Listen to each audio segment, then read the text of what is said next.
Hey, what is going on, ladies and gentlemen? My name is Rage, and we are back today to talk about a highly contentious topic in the farmability of Marvel Strike Force. Now that a few months have passed, and you can see here, Chapter 1 is right around the corner, so there's some important things that we want to talk about, but more importantly, how the overall farmability has really been in the game ever since they've essentially switched up everything in terms of how characters come into the fold. Now, keep in mind, I think previously before there were a lot more character shards in the way of strike passes, in the way of battle passes, but that has quickly pivoted over because of this additional intel store that they've added. And it's been an amazing avenue for a lot of things, right?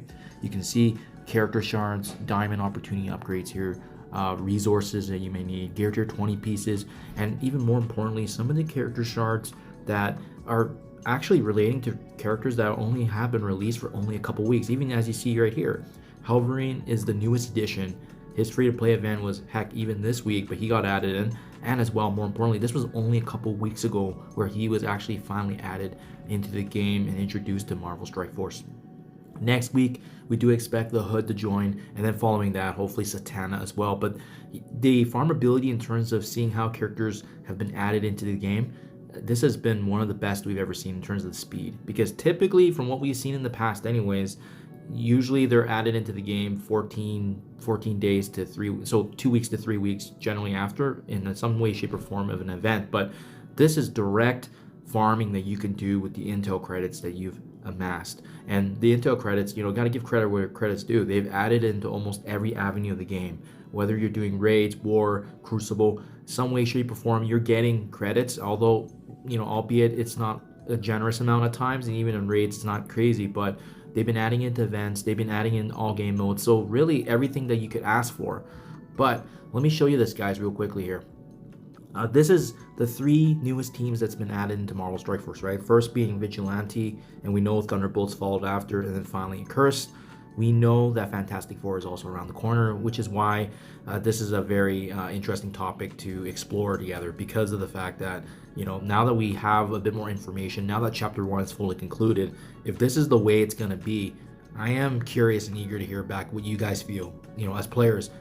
They've completely switched up how we do the orbs as well, because even if you recall, with the Power Core orbs that are available, they generally only stay there for about a week, but now these Power Core orbs, like Satana got introduced this week, Hood, Halverine, and you can go all the way back. Thunderbolts are here as well as Vigilante. These orbs just stay put now in the game, which gives a lot more flexibility for players, especially if you're like myself, building up Power Cores over time. This additional time to actually use these Power Core orbs has been actually very, very helpful, especially if you want to bring up character shards. But sorry, before I got a little sidetracked there with my point, I want to showcase for you the three teams here being Vigilante, Thunderbolt, and Cursed. And more importantly, I want to focus your attention here on the character shards that we have amassed, right? Like, keep in mind, we don't include any of the historical characters that got reworked. So characters like Mordo, Juggernaut, Punisher, Elektra, Taskmaster, Ghost. Of course, I'm gonna have all of them maxed up. They've been in the game for years, right? So naturally, that's how you would see it there. But I want you to focus your attention on the characters that have been newly added, right? So Silver Sable, Hitmonkey, and Daredevil, part of the Vigilante. We have Hyperion, Victorian Hand, Songbird, and then last we have Halverine, who had just got unlocked this week, and then Satana and the Hood. And even as you can see right now, the Vigilante team, I was able to use a mixture of power cores for them because obviously I wanted access to them right away. But even right now, through all the free-to-play means, for all the events that have been released, I actually only have Silver Sable at 6 stars. Hitmonkey and Daredevil, Modern, they just didn't get more opportunities for shards. So if you're like myself and you only core for a little bit and relied a little bit on the events, well, you're probably stuck at 5 stars as well. Hyperion is very, very different because I actually amassed a lot of my power cores on him when Odin's leaderboard event came around because I needed to use my power core somehow, so I might as well use it on the newest character, which at the time was Hyperion. This was also when I was away on vacation, hence where all my cores went to.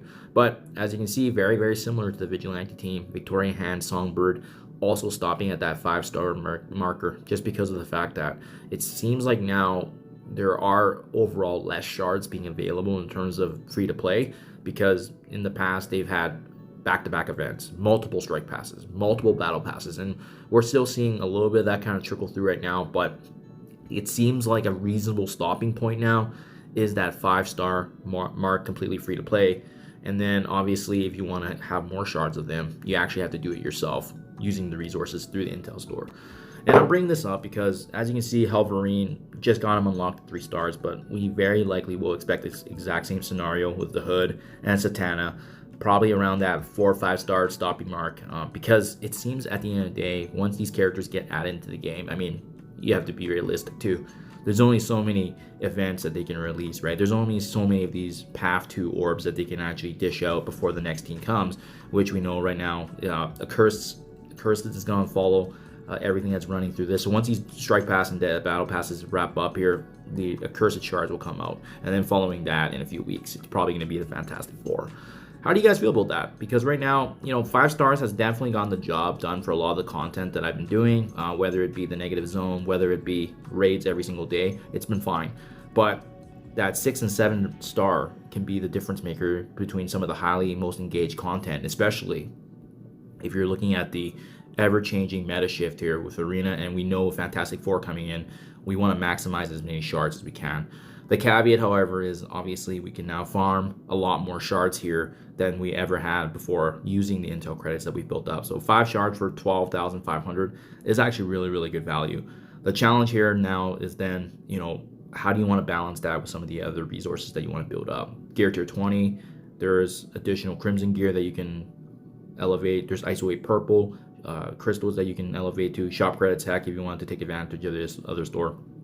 I think I'm content at where it's at right now. I do wish that the free-to-play shards was more accessible in terms of, I was expecting my Vigilante team at the very least, now that it's been over a month and a half plus, that they would be, at least a few more of them would be at 6 stars, or maybe heck even a 7-star, right?